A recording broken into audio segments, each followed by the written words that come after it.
One of the unfortunate things about professional wrestling is injuries. It doesn't matter how cautious or prepared you are, anything can happen in the ring. Some people call wrestling fake, which is 100% true when it comes to predetermined outcomes, but as far as what happens in the ring, it's 100% real. In today's video, I want to take a look at injuries that change the trajectory of some wrestlers' careers. If you're new to the channel, subscribe, but if your answer is no. If your answer is no, then tonight, the dream dies. The first person I want to talk about is Finn Balor. I saw a stat that said that he's only won 2 matches throughout the whole of 2025, and that's absolutely insane when you consider how his WWE career started. Back in 2016, Finn Balor was the man in NXT. He's really one of the key signings that made NXT feel important and must-watch TV. The Demon persona was really a first of its kind. Actually, now that I think about it, Kane is pretty similar. Like Corporate Kane and Demon Kane, that's actually like a pretty good comp. But Finn Balor did it in his own unique way. Balor, do you know you'll meet the Demon King? The Demon was like a last resort for Balor. Like he didn't want to tap into that side of himself, but he would if he needed to. It's sort of like the WWE version of the Hulk and Bruce Banner, or Spider-Man and Venom. That's the best way I can describe it. In July of that same year, the WWE draft for the first time in a long while would take place. And to the surprise of everyone, Finn Balor went in the first round. Finn Balor! Wow! Oh my gosh, unbelievable! This was a big deal. Finn Balor was picked before heavy hitters like John Cena, Randy Orton, Brock Lesnar, Roman Reigns. It felt like WWE was telling us that he is the future of the company. A couple weeks later on Raw, that thought continued, as Balor went on to win a #1 contenders match for the inaugural Universal Championship. Who did he beat to get there? Roman Reigns, who even at this time was considered the golden boy of the WWE. I'm the guy. Again, it felt like the WWE was pushing him to the moon, or was at least positioning themselves to. He would then go on to face Seth Rollins for the Universal Championship at SummerSlam. During the build to this match, Seth Rollins made a big mistake. Show yourself, Demon King. He taunted the Demon, so at SummerSlam it wouldn't just be Finn Balor, it would be Demon Balor. I gotta say, his presentation is incredible, man. Everything about it is perfect. The music, the ambience with the fog and everything, the Titantron, all of it works really well. Honestly, bring it back, bro. At least bring the theme back. This was really good. And it feels like a big deal whenever the Demon comes out. Demon Balor would of course go on to defeat Seth Rollins, becoming the first ever Universal Champion. We've got a new WWE Universal Champion! Unfortunately, however, he sustained a shoulder injury that would keep him out for 7 months. Just absolutely brutal timing. Take me back to winning the WWE Championship. I'm really curious. Did you know you were injured as soon as you got injured? As soon as I got injured, I knew I was going to be out for a long time. I knew it straight away. I said, this is not good.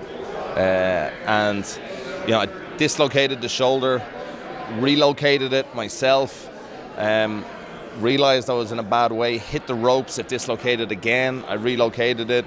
There was another time I got whipped into the buckle, I hit the buckles, it dislocated again, I relocated. So I knew I was in a bad way. I knew I needed surgery. I knew I was looking at 6 months to a year. The next night on Raw, he relinquished the championship he just won the night prior.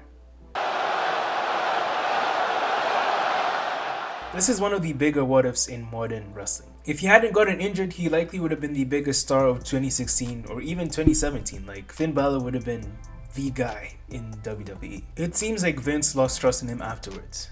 Maybe because of what happened to Daniel Bryan a couple years prior. Like, he got cold feet. He was like, oh no, I can't go through this again. Because, you know, Daniel Bryan and Finn Balor have a similar build, and maybe that's why. One of the reasons John Cena was pushed so hard during the early 2010s was his durability. Like, John Cena was almost never injured despite working the most amount of dates. And even when he did get injured, he'd come back like a super soldier. Like, I remember that Royal Rumble he returned at, he came back in 5 months when he was expected to be out 8. Like, just insanity from John Cena. Balor has never gotten a similar push ever since this happened. And with him turning 44 this year, it's likely that push is never coming. Don't feel too bad for Balor though. He's still heavily featured on Raw. He's still on pay-per-views. And he just signed a 5-year contract extension with the WWE this past year, with his salary rumored to be around the $1 million a year range. So yeah, don't feel too bad for him. He's doing all right. The next person I want to talk about is Samoa Joe. This one is personal to me because Samoa Joe is one of my favorite wrestlers of all time. I used to watch it back in TNA, and when I heard he signed with the WWE, I was so excited. And in NXT, he was killing it, man. Just like Finn Balor, Samoa Joe was one of the top stars in NXT during this time, multiple time NXT champion. It was a perfect timing of things where it's like Hunter was given the remit with NXT. He wanted to build it into a third brand. He wanted to make it bigger than what they were, the remit that they had for it. You know, was just like, oh, it's just a developmental thing. It's OVW. It's what it's always been. And Hunter wanted to make it. No, I can make this into a third brand. But he also knew he needed some firepower. Quick side note, I love his presentation, man. His logo, his Titantron, his theme, all are excellent. And the team that put it together did a really good job. Anyways, Samoa Joe debuted on the main roster in early 2017, where he somehow injured Seth Rollins. Rollins suffered an MCL injury that no doubt affected the build to his eventual WrestleMania 33 match against Triple H. Joe would have likely been more involved if this didn't happen. Yeah, man, what a tough way to debut, man. Just bad luck. Regardless, Joe was still heavily used in 2017 and 2018, gaining a lot of fanfare due to his readiness on the mic. I'll be waiting at Backlash to put you to sleep.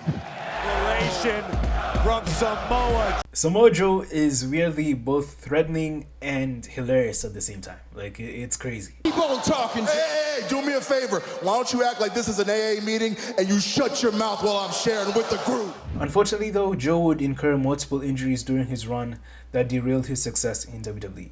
It sucks because just when he was about to get pushed, he'd get injured, man. Just extremely bad luck and unfortunate at the end of the day. Just like we saw with Balor, Vince eventually started losing trust in him and you saw him getting pushed less and less. I think his age also played a factor and he had that running against him as well, so yeah, it's tough, man. If he didn't get injured, I think Samoa Joe would be a much bigger name in wrestling today. He still went on to have a pretty good run in AEW, so again, don't feel too bad for him. Lastly, I want to talk about the most infamous one, and that's Mr. Kennedy.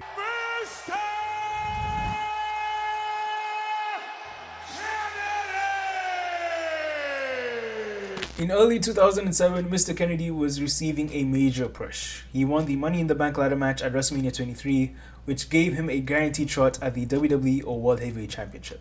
It's pretty much set in stone, especially back then.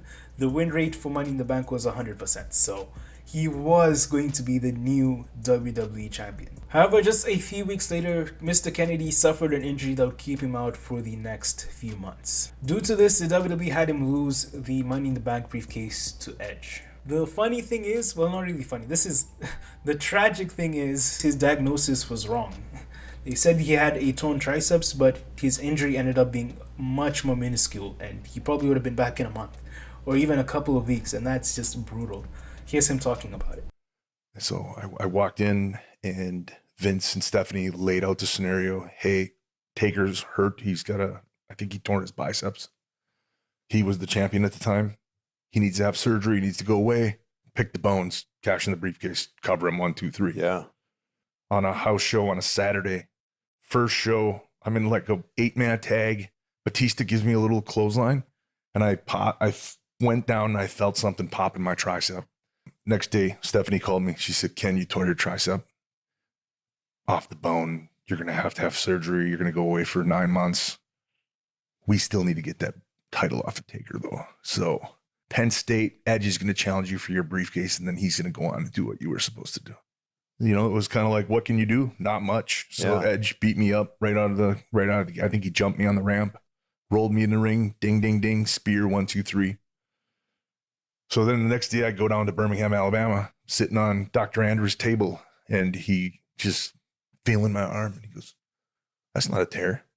I don't think that's a tear." I'm like, excuse me?